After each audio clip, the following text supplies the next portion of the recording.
적중, 이것도 적중, 저것도 적중, 유기시험 대적중, 대적중.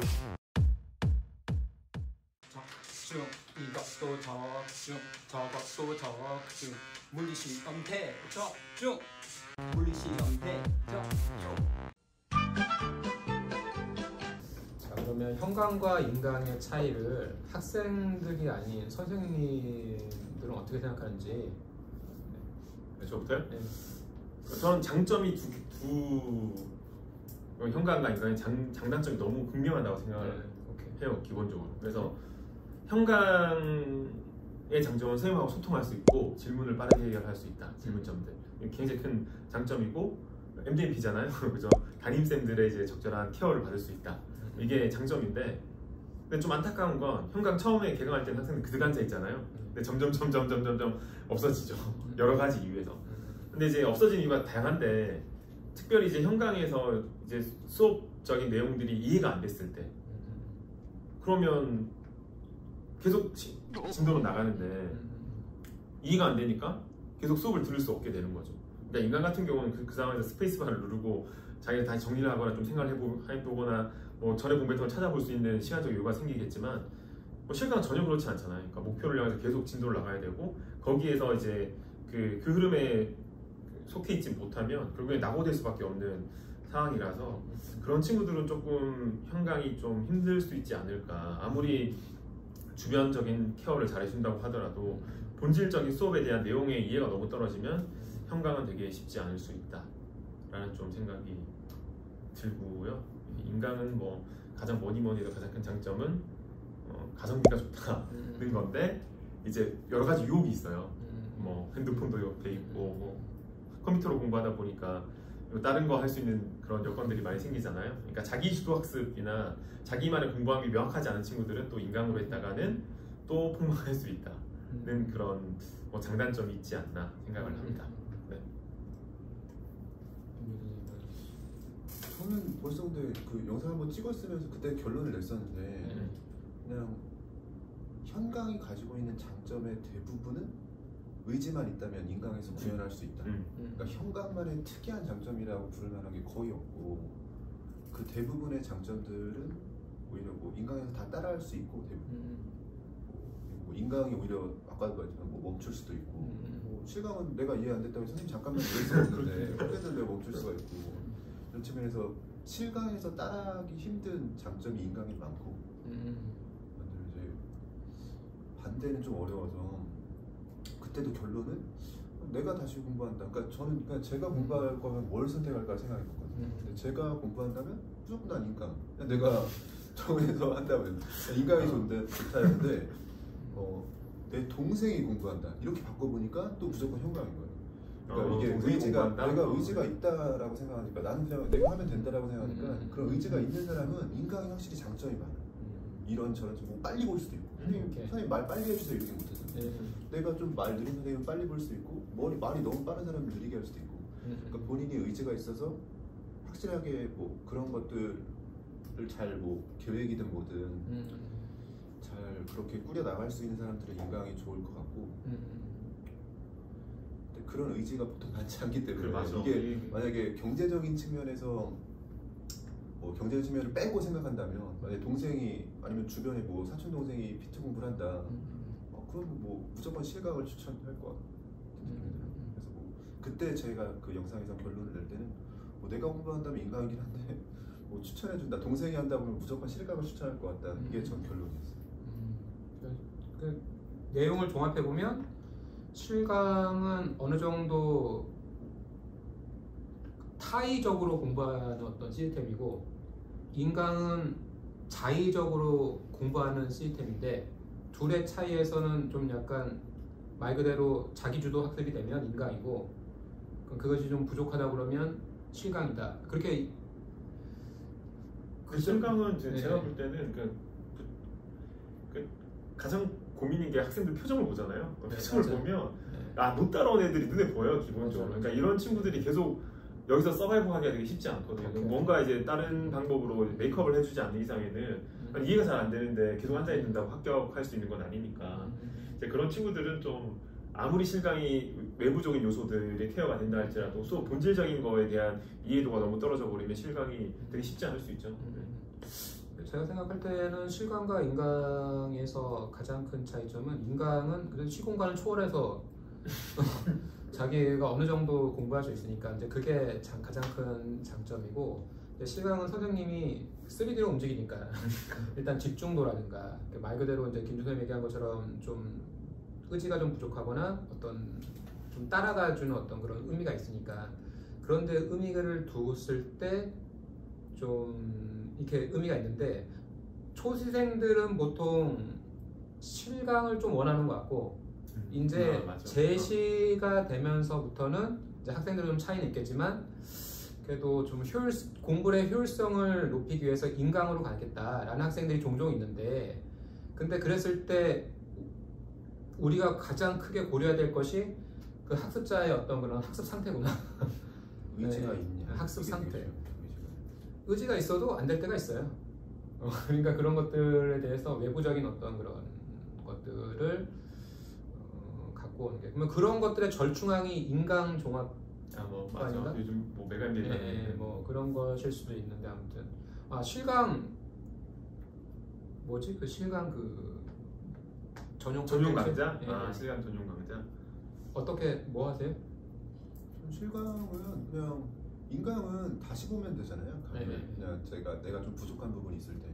실강은 그런 부분이 좀 안 되니까 그냥 좀 뭐 크포가 제 커리어에서 그래서 제일 중요한 것 같은데, 그냥 그거 시작하기 전하고 그 크포가 끝난 이후로 해가지고 뭐 강의를 다시 보기 어려운 실강만의 좀 단점이 있으니까 그 강의 다시 보기를 그냥 어느 정도 제가 압축해서 정리하는 형태로 해서 진행을 해주겠다 정도인 것 같아요. 그러니까 필수론이 끝났을 때 내가 어느 단원이 부족하다 그럼 인강을 그냥 다시 보면 되는데, 실강이 아무래도 그런 게 좀 패스를 따로 산 사람은 모르겠는데 패스 없는 사람은 안 되니까 복습을 그냥 도와주는 형태의 강의를 뭐 앞뒤로 하겠다 정도가 제. 저도 비슷해요.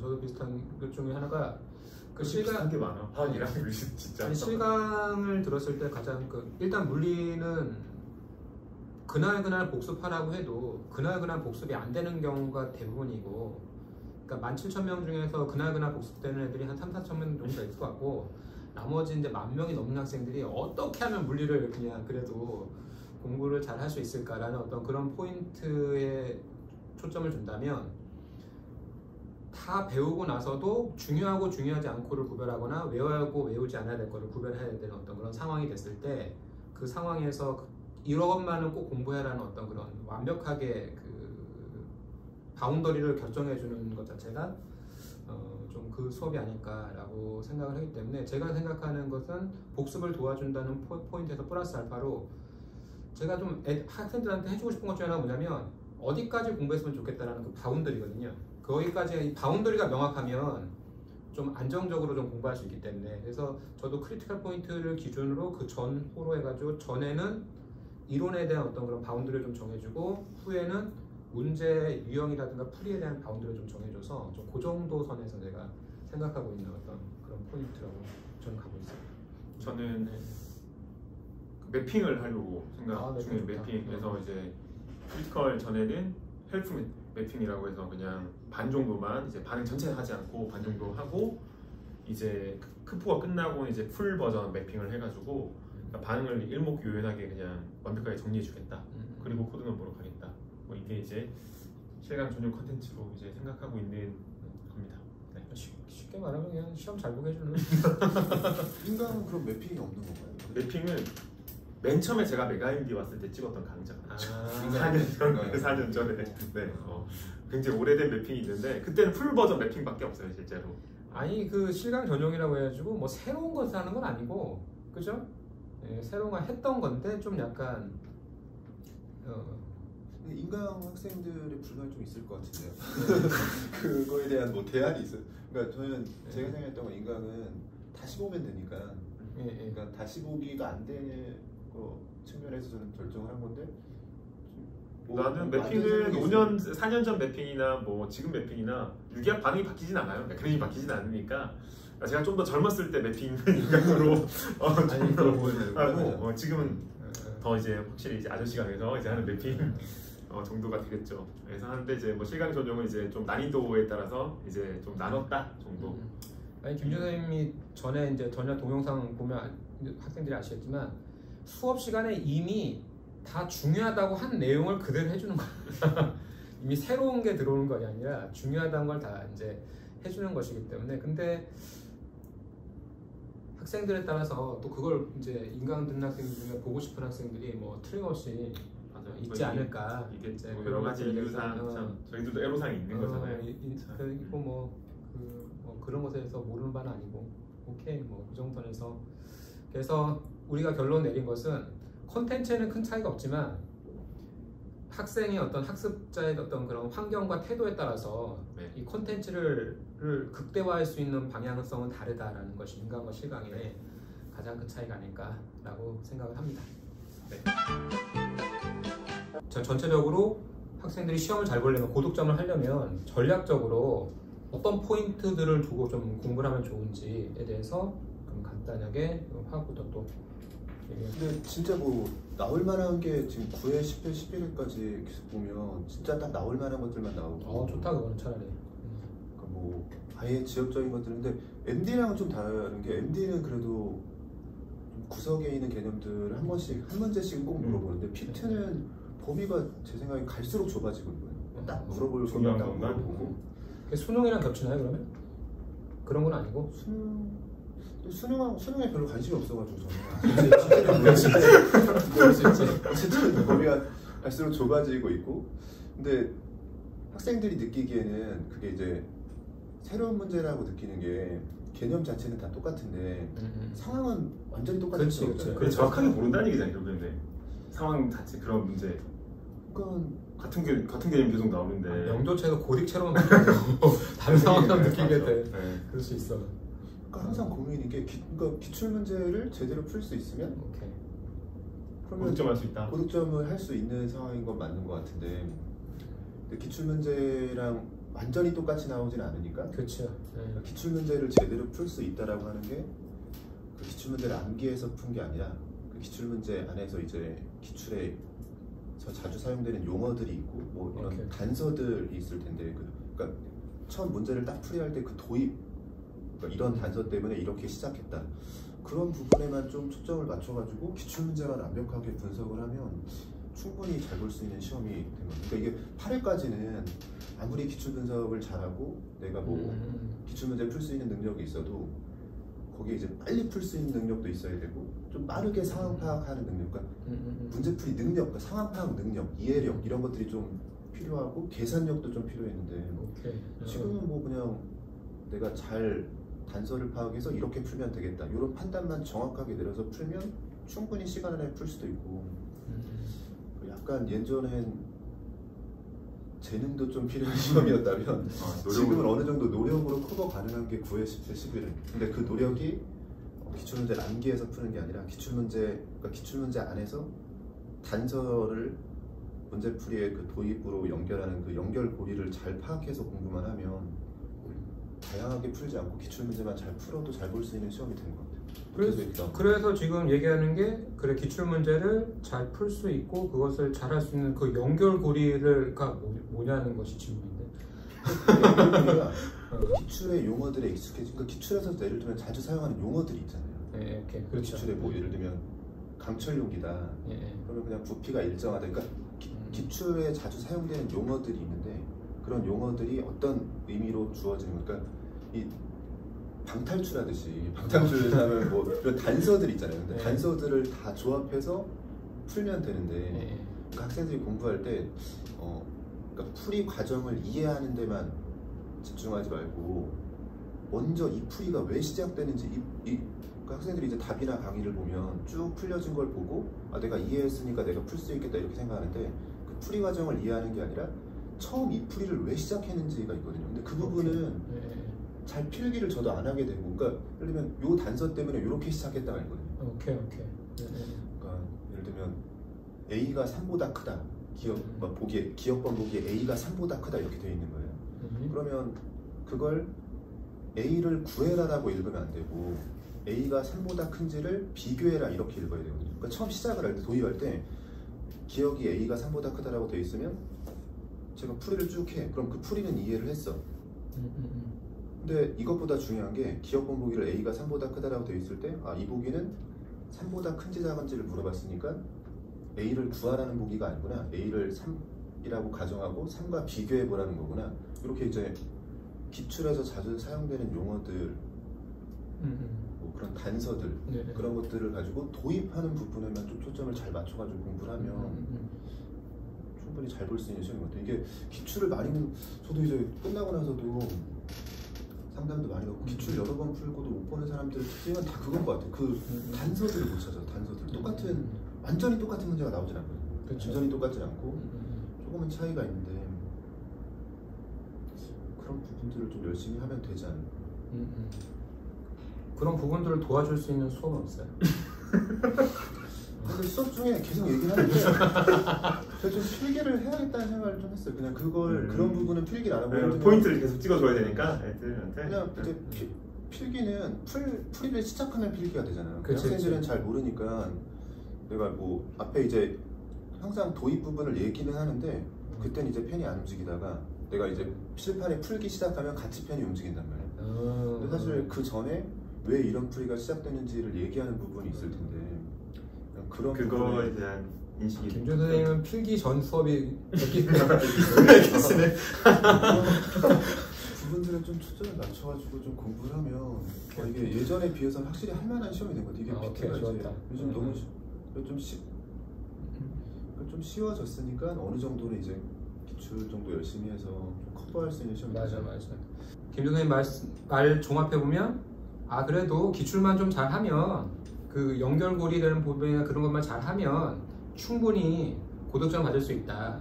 근데 그것에 대한 어떤 그런 기준이 되는 게 기출이다 라고 이해하면 되나요?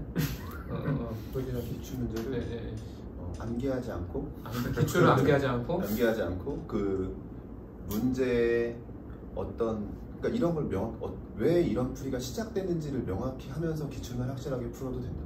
그러니까 이런 풀이가 왜 시작되는지, 그러니까 처음에 이렇게 풀이 과정을 이해하지 말고 처음에 이 풀이가 왜 시작되는지를, 그 이유를 근데 문제에서 찾아야겠죠. 문제 요 단어 때문에, 예를 들면 반응이 완결이라는 단어 때문에 나는 뭐 하나가 없어졌다라고 생각했다, 이런 식이잖아요. 그러니까 요 단어 때문에 이렇게 풀기 시작했다. 만약에 그러니까 내가 뭐 화학은 뭐 물리에서 역학 같은 게 화학은 양론이거든요. 양론, 양론 계산이라고 해서 쭉 계산을 하는데 그 뭐 예를 들면 몰수로 할 수도 있고 몰수의 비율로 할 수도 있고 뭐 압력으로 할 수도 있고 압력과 부피의 곱으로 할 수도 있고 뭐 이런 선택이 되게 여러 가지가 있어요. 근데 저는 그 중에 하나를 선택해서 쭉 풀어놨을 거잖아요. 근데 그 선택에 집중하라는 거죠. 제가 처음에 몰수 비로 풀었으면 왜 몰수 비로 시작을 했는지, 압력으로 풀었으면 왜 압력을 시작했는지. 근데 그 부분에 대한 선택에 분명히 이유가 있거든요. 예를 들면 압력을 구하라고 했으니까 난 압력으로 시작했어, 이런 식으로. 문제에서 압력을 구하라고 했는데 몰수로 풀면 뭐해? 그럼 압력으로 구하라고 했으니까 당연히 압력으로 풀어야지, 이런 선택이 있고, 압력을 구하라고 했지만 뭐 온도가 바뀌는 문제야.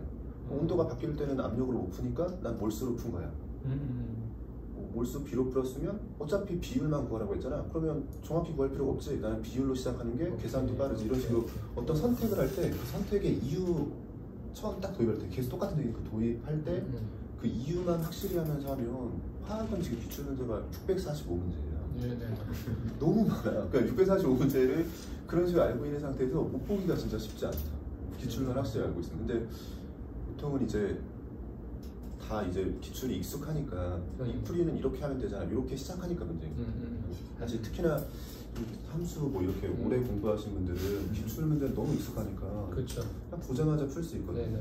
근데 그걸 하나하나 다시 왜 내가 이렇게 풀게 됐지? 근데 그걸 말을 못하면 안 되는 거죠. 내가 어떤 선택을 했든지 간에 그 선택에는 아까도 얘기했지만 뭐 이걸 구하라고 했으니까 아주 당연한 것처럼 뭐 압력을 구하라고 했으니까 압력으로 풀지, 이런 것처럼 아주 당연한 선택도 그 이유가 있어야 되고, 그런 것들을 확인하면서 풀면 기출 문제만으로도 충분히 좀 할만한 시험이다. 제가 계속 질문해도 되나요? 근데 요즘 학생들이 갖고 있는 가장 큰 특징 중에 하나가 그 이공계 학생들도 있지만 문과 학생들도 있고, 그러니까 학생들이 되게 스펙트럼이 되게 다양한데 그 다양한 학생들이 갖고 있는 또 하나의 특징 중에 하나가 뭐냐면 일반화를 좋아하잖아요. 아 선생님 이거는 이렇게 일반화하면 되나요? 아 선생님 이거 나오면 무조건 이렇게 하면 되나요? 라는 어떤 곳에서 화학 문제는 풀이가 그렇게 지금 하는 것처럼 어떤 처음에 단서가 되는 처음 시작하는 포인트가 되게 자기가 설명 가능한 것이면 좋겠다라는 것인데, 근데 일반 학생들 입장에서 어떤 그런 풀이를 일반화해서 아 이거 단어 나오면 무조건 이거 단어 나오면 무조건 이거 그렇게 할 수 있는 건지, 아니면 그렇게 했을 때는 어느 정도까지는 가지만 한계는 있는 건지. 그렇게 무조건 해야죠. 일반화를 무조건 해야 돼. 그게 무조건 좋다. 그게 5개념이라도 오케이 5개념이라 그러니까 제가 저희 좀 많이 문제를 푸는 사람 중에서 발전이 없는 사람이 그 일반화가 없는 사람이거든요. 오케이. 그러니까 일반화를 안 한 사람은 그러니까 일반화를 그게 설사 5개념이라도 이 문제는 이렇게 풀어. 예를 들면 제가 아까 뭐 예를 들면 온도와 부피가 일정하면 압력으로 풀어. 이렇게 일반화를 하는 거예요. 네, 그럼 온도와 부피가 일정한 문제를 계속 압력으로 풀어. 그럼 계속 풀리면 좋아. 근데 혹시 뭐 뭔가 안 풀리는 문제가 생겨. 그럼 그거를 내가 왜 안 풀렸는가 그 실패의 원인을 찾아보는 과정에서 개념이 정교화되고 좀 수정하면서 이렇게 발전을 할 수가 있거든요. 오케이. 근데 그 일반화가 없는 사람은 많이 풀어도 발전이 없어. 그러니까 이유가 없는 거야. 아까도 얘기했지만 그냥 예를 들면 압력이 주어지면 압력으로 풀고 몰수가 주어지면 몰수로 풀고, 그럼 보통 그렇게 풀면 10문제 중에 한 8문제, 9문제 맞거든요. 한두 문제는 실수라고 생각해. 내가 왜 틀렸는지 모르고 그걸 그냥 압력으로 주어졌으니까 압력으로 풀고. 근데 그게 아니라 내가 일반화를 해서 이렇게 선택을 한 사람들은 그 선택이 설사 잘못된 선택이었다고 하더라도 그걸 이제 수정을 할 수 있는 기회가 생기고, 그렇게 하면서 이제 좀씩 발전을 하는 거죠. 그렇죠. 그래서 내가 결국엔 근데 나중에 다 일반화를 해야지 풀잖아요. 그렇죠. 내가 이렇게 풀고 이렇게 풀고. 근데 그걸 처음에 5개념이라도 일부러라도 일반화해서 자꾸 뭐 풀어보는 거죠. 오케이. 그러다 보면 좀 좋은 풀이 쪽으로 가는 거죠. 처음에 그 과정은 무조건 필요하다는 거죠. 어떤 식으로든 뭐 나는 무조건 몰수로 풀겠어, 무조건 뭐로 풀겠어 했다가 근데 그걸 이제 문제풀이를 통해서 조금씩 수정하는. 근데 그게 어느 정도 화학은 다 정형화가 돼 있어가지고 좀 연습만 하면 그게 다 이렇게 풀겠다, 이렇게 풀겠다 되죠. 생각보다 그냥 고독점 전략이 간단해졌는데 생각했던 거다. 그러니까 이게 기출 문제가 있고 한 600, 한 700문제 되는 기출 문제, 각 문항수마다 그걸 접근하는 방법들이 있고, 그 접근하는 방법들을 최대한 일반화해서 연습을 하고, 일단 수업을 통해서 제공되는 문제에서 그 문제를 그 연습을 그걸 일반화된 거로 접근했을 때 안 됐을 때 그 시행착오를 통해서 점점 그 개념들을 정교화 세련화돼 가지고 시험장 가자. 네. 제가 이해한 건 그렇게 이해했어요. 기출까지 완벽하게 분석을 해서 기출 문제 정도만 완벽하게 분석을 해서 그걸 이제 뭐 시간이 되면 여러 문제에 적용을 해보면 좋긴 하겠죠. 그렇죠. 그건 이제 사람마다 조금씩 차이가 있으니까. 근데 적용을 해보고 그냥 이게 특별한 방법은 없는 것 같아요. 오케이. 아 그게 되게 특별한 방법인데? 그 일반화하는 과정이 되게 오랜 시간이 걸릴 거고, 학생들에 따라서 누가 그 애들은 그런 걸 좋아한단 말이야. 학생들은 그 일반화된 거를 그냥 이렇게 주기를 좋아하는데, 근데 그 일반화된 걸 이렇게 주기보다는 문제를 풀면서 그 일반화된 것들 자기만의 일반화가 필요한데, 김준 선생님한 일반화된 거를 딱 주기를 원하는 어떤 학생들이 대부분이 아닐까요? 어느 정도는 줄 수 있겠죠. 그렇지, 어느 정도는 줄 수 있죠. 뭐 화학이면 디귿번 보기 같은 건 대입하라고 많이 하거든요. 오케이. 뭐 A는 3이다 이렇게 돼 있으면 그냥 3을 넣어봐라. 그렇죠. 근데 그게 기억 보기면 3을 넣었다가 맞으면 괜찮지만 3을 넣었다가 틀리면 그 A가 다시 필요할 수 있기 때문에 기억이나 니은은 좀 부담스럽지만, 화학은 보통 디귿번 보기 어려운 보기가 많은데 디귿번 보기는 뭐 O인지 X인지만 따지면 되니까 뭐 중간 시험도 아닌데 왜 A가 3인지는 필요 없거든요. A가 3이라고 물어봤으면 3 넣어보고 맞으면 넘어가면 되거든요. 오케이. 근데 그걸 구하면 근데 그걸 실전에서 쓰려면, 그 대입하는 걸 실전에서 쓰려면, 그러니까 가끔 이제 질문을 할 때 학생들이 선생님 어떤 문제는 대입해야 되고 어떤 문제는 대입하면 오히려 더 오래 걸리는 거 같고 그 차이가 뭐냐. 근데 그게 그냥 다 대입을 해봐서 100문제를 다 대입을 하다 보면 내가 이 문제는 대입하는 게 좀 낫겠구나, 이 문제는 대입하는 게 조금 더 돌아가는 풀이가 될 수도 있겠구나, 그런 판단이 조금 생기거든요. 그렇죠. 그러니까 처음에는 그냥 무조건 뭐 내가 대입을 하겠다 그러면 그렇게 했다 보면 알아서 그냥 좋은 문제들은, 특히 기출이 좋은 문제니까 그렇게 하다 보면 알아서 조금 골라지는 것들이 있고 그걸 이제 좀 이런 건 안 되겠구나 하다 보면 좀 괜찮아지는데 처음엔 무조건 일반화로 해서 이렇게 풀면 되는 거지 이렇게 풀어보자 이렇게 쭉 풀고 이렇게 풀면 되는 거지 이렇게 쭉 풀고 그러다가 뭔가 확실히 내가 일반화를 잘한 것 같은데 안 풀린 게 나오면 질문하고 조금 수정해서 발전하고 이렇게 계속 뭘 하다 보면 괜찮아져. 6위는 어때? 6위요? 6위를 고득 좀 받으려면 어떻게 해야 20% 안에. 근데 6위 제가 학생들한테 느낄 때는 근데 처음에 이 진입 장벽이 높다는데 그 이유는 뭐예요?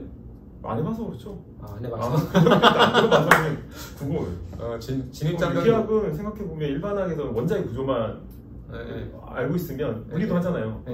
그것만 알고 있으면 그냥 계속 꾸준하게 수업을 따라오면 되거든요. 오케이. 그러니까 진입 장벽이 높다라는 게 첫 번째. 그냥 안 해본 거죠. 그냥 표현하는 법, 유기구조를 표현하는 방법 이런 것들이 워낙 뭐 어색하니까 뭐 짝대기 그려놓고 이게 탄소가 몇 개 있다, 소가 몇 개 이런 것들이 전혀 소통 안 해보는 언어다 보니까 그런 것들이 이제 그런 것들이 프로세싱이 빨리 돼야 되는데 머릿속에서 되게 버벅거리잖아요. 처음 접하면. 처음 접하니까 처음에 딱 밀도 있게 공부를 해야 되는데 6위는 그냥 나중 가서 해도 돼 막 이렇게 하는 또 6위는 암기 과목인가요? 나중 가서 그냥 외우면 되라고 하니까 그냥 학생들 공부 별로 안 하다가 나중 가면 답이 없는 상황이 대부분이라고 생각을 하고 6위는 근데 암기 후 이해가 좀 많지. 그러니까 이게 참 애매해. 그러니까 내가 항상 얘기하는 게 암기냐 이해냐 그냥 공명이야 공명. 그러니까 공명 혼성화되어 있는 느낌. 암기와 이해가 이제 혼성화된 느낌이지 뭐가 딱 이해다. 그러니까 시작은 암기해야지. 오케이.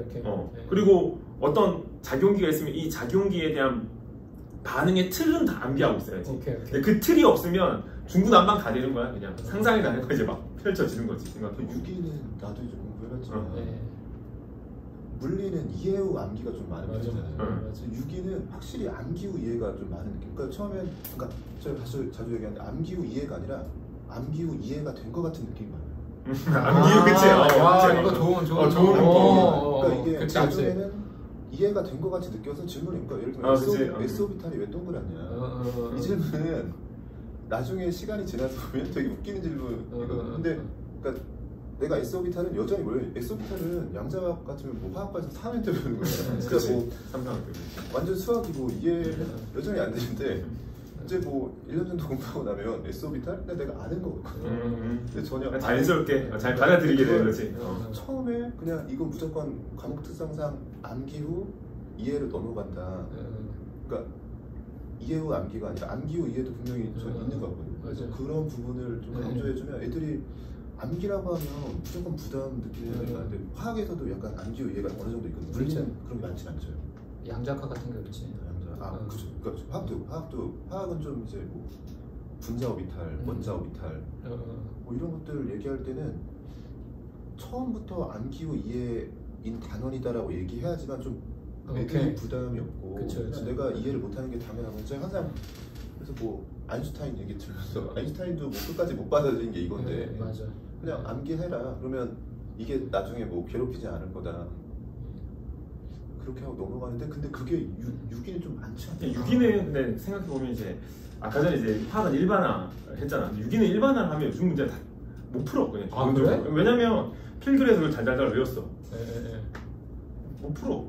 기출문제 지금 난이도가 제가 학생들 주로 얘기하는 게 이 피트 유기학은 학부생이 풀어야 될 유기학 문제 중에 전 세계에서 가장 어려운 문제가 지금 피트 유기학이다. 전 세계 유기학. 그러니까 단순 암기에서 그냥 어떤 구조에서 어떤 시약이 나오면 뭘로 바뀌어 이 정도 가지고는 풀 수 있는 문제가 굉장히 제한적이거든요.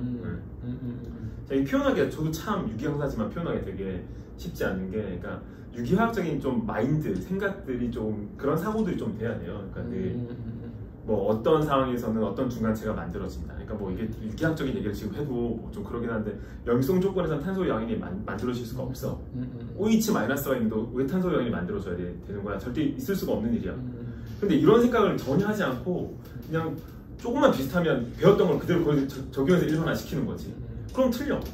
전혀. 그러니까 6위는 무조건 일반화를 저는 오히려 어느 정도 공부하기 전까지 일반화하지 말라고 많이 얘기하거든요. 있는 그대로 제가 수업한 그대로만 받아들이고 있는 그대로만 받아들이고 그걸 뭐 숙지해라, 그냥 암기해라 이렇게 얘기를 하고 나중에 문제풀이 가서는 이제 이런저런 사항들을 가지고 이제 일반화하긴 하지만 얘기하면서 느끼는 건 이제 화학은 확실히 일반화를 해서 딱 적용해라 그런 건데 저는 일반화를 될 수 있으면 하지 마라.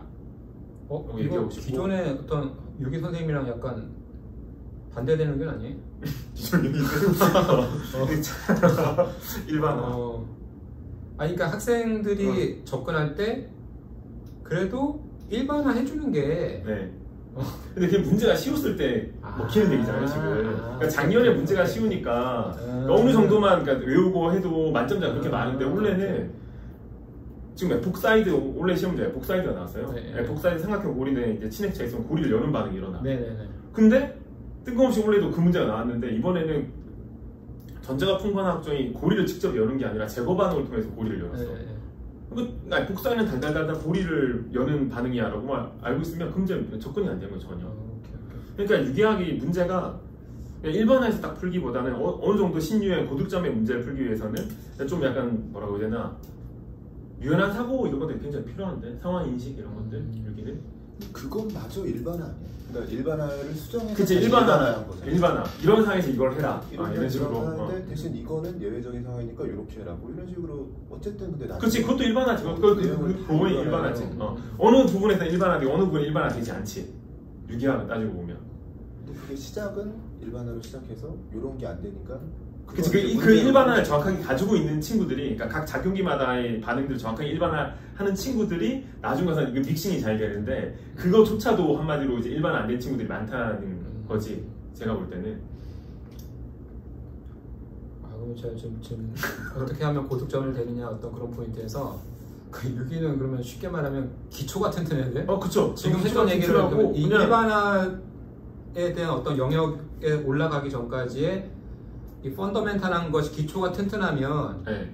이 기초가 튼튼하면 그 일반화되는 영역 자체가 단순한 것들이 아니라 이것을 넘어서는 위에 일반화가 있더라도 그쵸, 네, 이 밑에 네. 있는 게 잘 깔려 있으면 된다는 거예요. 잘 이렇게 뻗어나갈 수 있다. 네. 그렇게 이해하면 되는 거예요? 맞아요. 네, 근데 유기적인 사고라고 보통 표현을 하는데 네. 그러니까 필수로 잘하면 되는 거야? 필수만 잘하면 되죠. 필수만 잘하면 되죠. 네, 필수. 그러니까 저는 보통 강의, 그러니까 스토리텔링이라고 하잖아요, 실제로 계속. 네. 그러니까 유기학은 그러니까 단원 복합적이 되게 많으니까 단원과 네. 단원 사이 연계. 네. 그러니까 한마디로 일장 결합과 구조부터 입시학까지 못하면 무조건 실패할 수밖에 없어요, 그 친구는. 제가 볼 때는 문제가 완벽하게 쉽지 않는 이상에는. 그러니까 정리하면 유기를 고득점 받으려면 아주 기본이 되는 이론이 탄탄해야 된다. 그렇죠. 이론이 탄탄해야 돼요. 그래야지만이 어떤 기존에 쉽게 일반화될 수 있는 그 이상의 문제들이 나왔을 때 타당한 추론이 가능해져요. 이것에서 끌어갈 수 있기 위해서 그 중간의 것을 아무리 외워봤자 밑에와 위에를 연결할 수가 없다. 그러니까 대부분 애들이 중간의 것을 달달달달 외우다 보니까 맞아. 맞아. 반응만 달달달 외우다 보니까 그거 진짜 안 좋은 제가 볼 때. 외우다 보니까 밑에 거는 중요시 여기지 않고 요것만 해서 외우다 보니까 요렇게 나왔을 때 요걸로 연결 안 되면서 잘 못한다. 그렇게 이해하면 되는 거예요. 맞아요. 오히려 저보다 더 잘 정리해 주시면 됩니다. 아니 진짜 난 물리 빼고 다 잘하는 것 같아. 제가 이해한 게 맞죠 그러면? 네 맞아요. 네. 그럼 최진 교수님 수업을 들으면 어디에 제일 힘을 실어야 돼? 내가 수업을 들으면 김준 선생님 같은 경우는 지금 딱 봤더니 기출에 대한 어떤 그 연결고리를 잘 하려면 그러니까 크리티컬 포인트 아니? 그쵸. 네, 그거 할 때 좀 열심히 하는. 네, 거기서 제일 많이 하고. 거기서 제일 그러니까 기출에 대한 연습을 제일 많이 하는데, 근데 최진 선생님은 기출 이 밑에 걸 잘 다져두기만 하면 그죠. 이게 올라가는데 어렵지 않을 거다라고 얘기하는. 왜냐면 제 화학이랑 이제 물리 얘기는 한 단원 포기해도 나머지 단원 공부할 수 있잖아요. 그렇죠. 근데 유기학은 한 단원 포기되면 그 다음 단원에 계속 빵꾸가 나기 때문에 계속 공부를 할 수 없어요 실제. 그러니까 지치게 돼. 들어도 수업 시간에 무슨 말인지 모르니까. 그러니까 결국에는 이론이 끝난다고 이론이 완벽할 수는 없지만 어느 정도 수준 이상의 이제 이해와 암기는 필요하다. 오케이. 그런 다음에 이제 계속 커리를 따라 나가면 고득점 그냥 할 수 있을 것 같은데. 물리 같은 경우는 이제 그러니까 수학적 사고력이 가장 필요로 하는 과목이 물리랑 그다음번에 화학이라고 본다면 이 과목들이 갖고 있는 가장 큰 이 과목을 통해서 뭘 기본적으로 요구하냐면 문제 해결 능력인데 플러스 알파로 여기서 과목이 갖고 있는 어떤 그런 그 내용적인 영역까지 포함하고 있기 때문에 그러니까 처음 보는 문제를 풀 수 있어야 된다는 것이 기본적인 아이디어라서 저도 이렇게 보면 그 전까지 나왔었던 문제를 보게 되면 문제 유형이 약간 새롭거나 어려운 문제들이 많이 나왔는데 최근 형태 영역, 그러니까 화학이랑 지금 비슷해요. 그러니까 9회, 10회, 11회까지 보면서 비슷해. 문제가 비슷한데 어려운 문제들, 학생들이 접근하기 어려운 문제들이 한 두세 문제 정도 있고, 나머지 문제들은 여태 풀었었던 어떤 기출 문제과 크게 벗어나지 않게 나오는 내용적인 영역이라든가, 아니면 물리는 문제마다 그림이 있거든요. 화학도 그래요. 네, 그림이 있는데 그 그림 자체가 되게 새롭지가 않잖아. 유기도 그렇죠. 유기는 다르겠죠. 유기는 뭐 그림은 거의 없으니까. 그림 자체가 되게 새롭지 않고 전에 봤었던 그림이기 때문에 그런 건데, 그래서 물리 같은 경우도 제가 제일 좋아하는 것 중에 하나가 뭐냐면, 물리는 김준 선생님이랑 지금 똑같은 건데, 일반화를 저를 어떻게 하냐면, 그러니까 예를 들면 물리는 역학 같은 경우는 한 문제당 풀 수 있는 문제 풀이법이 다양해. 힘으로 풀 수 있고 에너지도 풀 수 있고 뭐 풀이법이 다양한데, 웬만하면 그 풀이가 하나면 좋아요. 그냥 그러니까 풀이법이 한 문제당 하나인 풀이법이 기본적으로 좋다고 생각을 하거든요. 그래서 예를 들면 비스듬히 던진 물체 운동이다, 뭐 그러면 문제 유형은 되게 다양해도 풀 수 있는 풀이법이 하나면 좋겠다라는 거죠.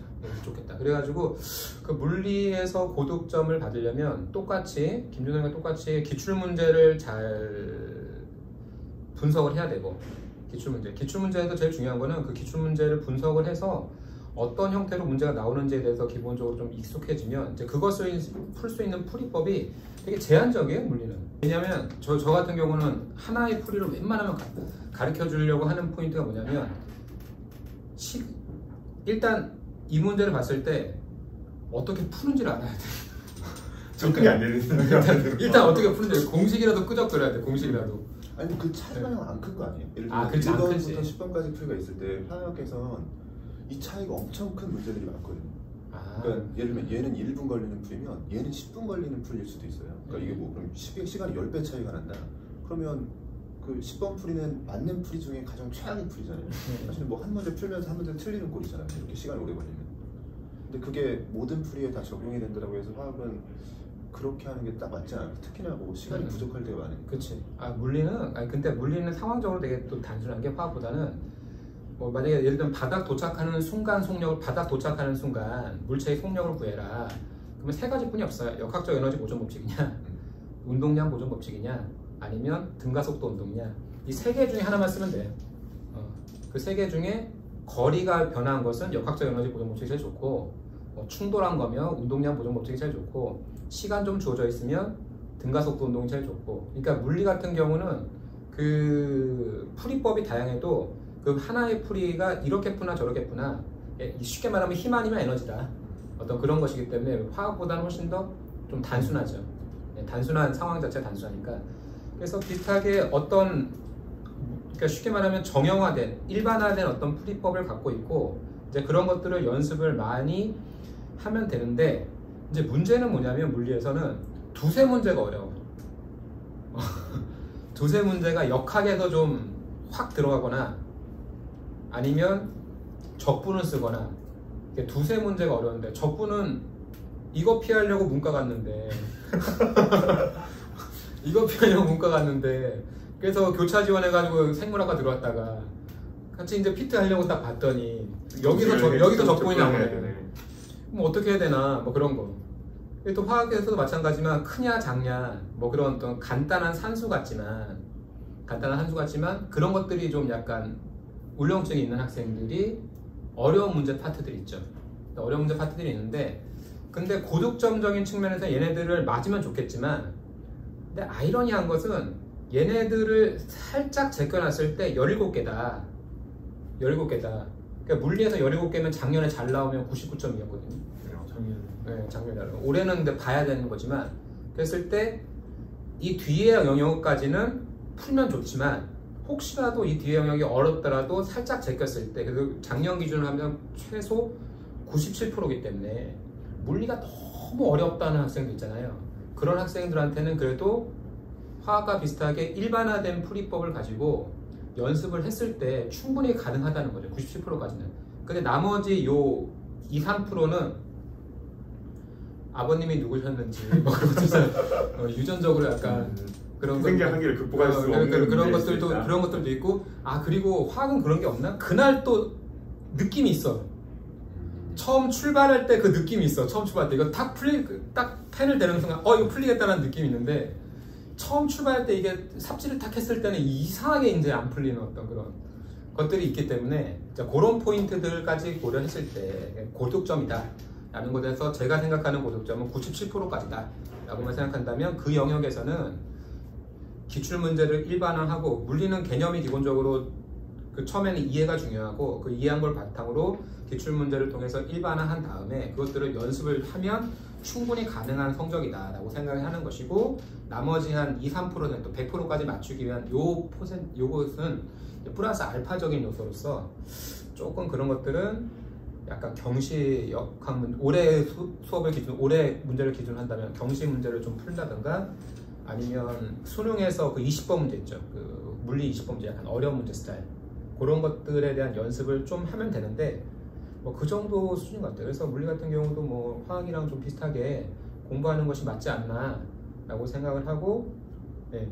근데 유기는 근데 물리는 그래요. 그 물리나 화학 같은 제 생각에는 기본적인 이론이 잘 돼 있다고 해서 문제가 풀리진 않는다. 예, 문제가 풀리진 않거든요. 그래서 그런 것들을 풀기 위한 연습을 그러니까 이게 갭이 이렇게 있는 거야. 갭이. 그러니까 문제풀이와 이론의 갭이 이렇게 있는데 유기는 갭이 살짝 걸친다는 거죠. 그래도. 근데 이것도 학생들만 케이스가 아니에요. 어떤 친구는 이론 잘했는데도 문제 안 풀린다고 하니까. 이론 잘했는지 어떻게 확인할 수 있어? 그러니까 이게 다 결국에는 지금 다 일맥상통하는데 학생들이 안다고 하는 게 정말 아는 거냐에 대한 질문을 했을 때 뭐 그렇지 않은 경우가 많은 거고 어쨌든 가장 큰 차이는 뭐 화학하고 물리와 차이점은 유기학은 확실히 단원 연계적이기 때문에 당연하죠. 그렇지. 입창을 모르고는 계속 매 챕터마다 빵꾸가 나. 산염기 반응 잘 못하면 계속 빵꾸가 나. 뭐 이런 거 결합과 구조 못하면 뭐 분자 구조 인식이 잘 안 되니까 당연히 모든 챕터 나갈 때 문제가 생기겠죠. 그러니까 일단 뭐 진입장벽이라는 그 장벽을 잘 극복하고 정말 이제 딱 스탠바이가 돼 있어야 돼요 실제로. 네. 그게 내재된 상태에서 이제 충분히 이제 그런 다음에 이제 각각 작용기별로 반응을 딱 정리해 나가면서 이제 공부를 계속해 나가면 충분히 뭐 고득점을 할 수 있다고 생각합니다. 오케이. 네.